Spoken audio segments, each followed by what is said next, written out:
Hey you all, welcome to my YouTube channel, and today I bring to you guys my Cajun turkey. This is definitely not traditional.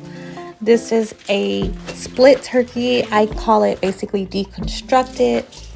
I don't like the baked stuffed turkeys. It's just not my thing. I like to mix it up a little bit, get this Cajun seasoning blend on here, and we're going to do some cutting. So I don't want you to be intimidated by this, and I know a lot of people will be like, I don't have the knife skills for this, but listen, you do, and I believe in you, and you can do it.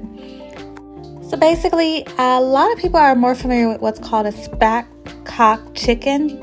This is where we're technically taking that technique of cutting the backbone from the turkey. So there's a backbone, like your spine. You're cutting along the spine of the turkey to split the turkey in half.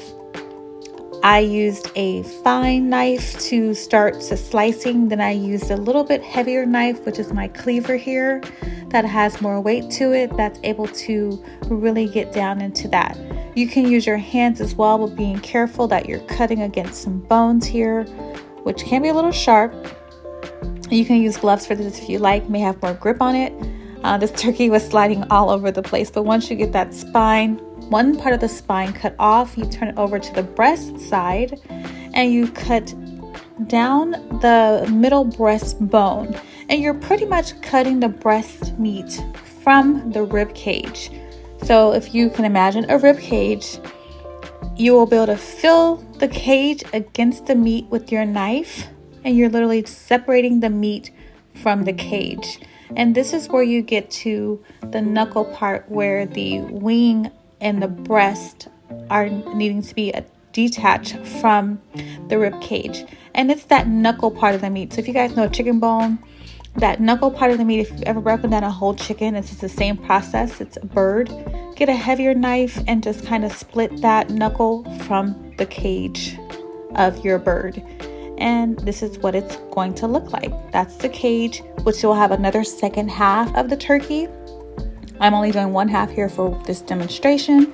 And this is what it looks like. Your breast, your thigh, your wing, your leg, all attached in one. So now we get to cooking. I season up the turkey leg with some salt, and we're going to just use two ingredients, salt and Cajun blend. Any Cajun seasoning you'd like. I like Tony's, I like Slap Your Mama. I made a custom blend for this recipe, but all those Cajun spices do the same job and that amazing Cajun flavor.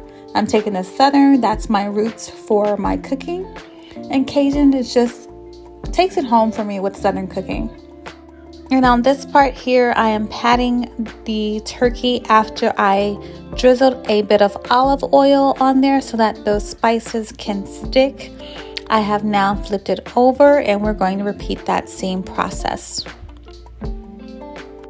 All right, now time to cook.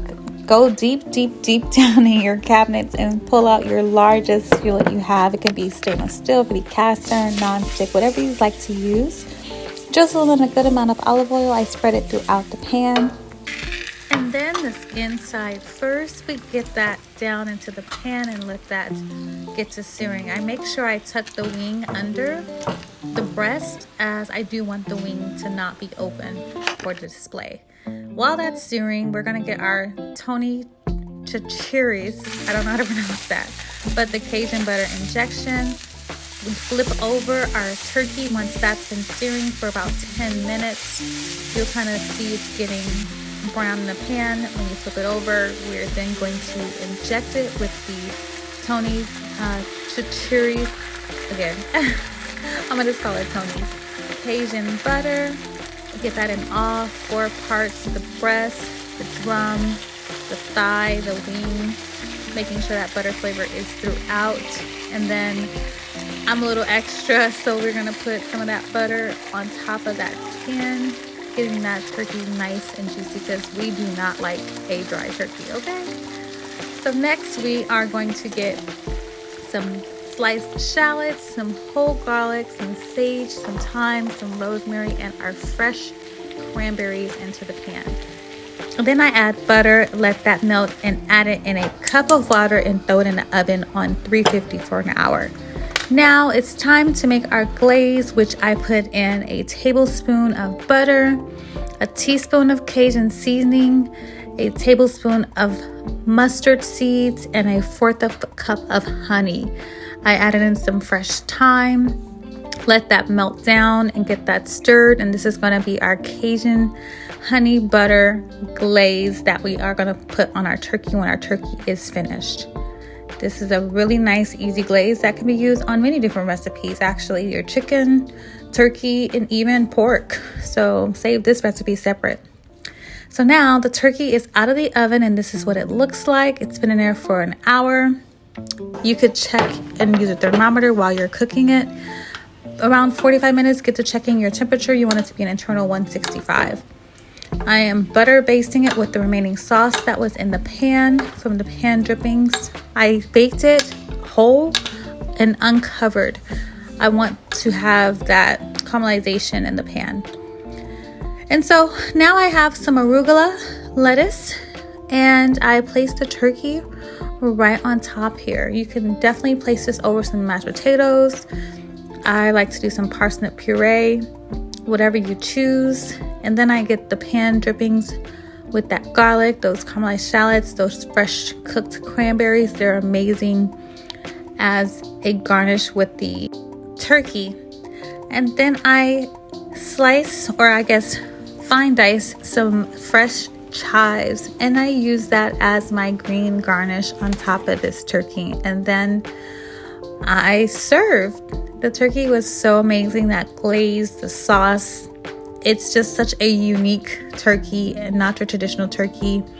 And that Cajun seasoning with that sweet honey butter is gold. Thank you guys for watching, and hope you guys enjoy the video.